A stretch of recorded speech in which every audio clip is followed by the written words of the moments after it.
Oh, surely isn't this proof? Let's begin.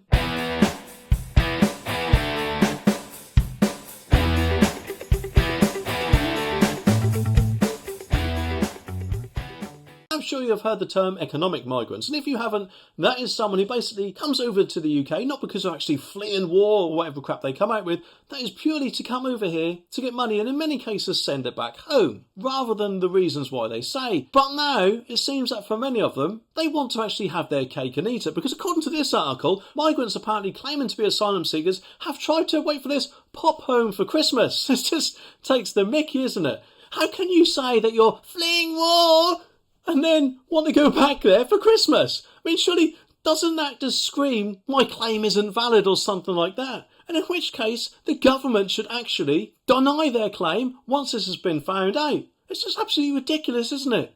Now, of course, they won't. But I could be wrong. The article says that the boss of the border force revealed bogus claimants have been rumbled by attempting to leave the UK to return for breaks in their own country.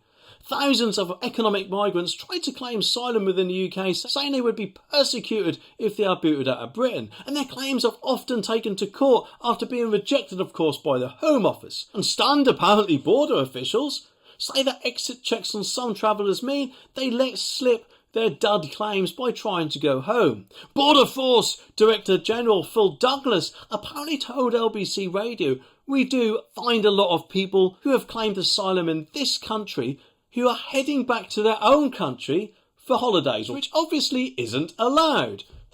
Home Secretary James Cleverly, though, said that while Britain is a tolerant country that will give shelter to genuinely needy, too many rivals try to play the system, and to be honest, he is not wrong, and it's something like this which makes a mockery of our whole points-based system entirely. If they want to come over here, then they should do so properly, legally, through our points-based system. But so far, so many people out there just want to skip the queue and appear to play the system by coming here saying, of course, that they're fleeing from war despite leaving their families back there in many cases, somehow losing their phones in the middle of the sea, so therefore we can't actually see what criminal records they may or may not have. And then when they get here, what do? Put them up in a 4-star hotel in many cases, and of course give them, about £40 a month, I think it is, or £1.20 odd a day, benefit or money to live off. When, of course, not only do they get their board paid for, they also get 3 meals a day as far as I'm aware, not including that benefit. So, yes, okay, they might use that benefit to, buy clothes or deodorant or whatever else that might not be included in their stay. However, if you think about it,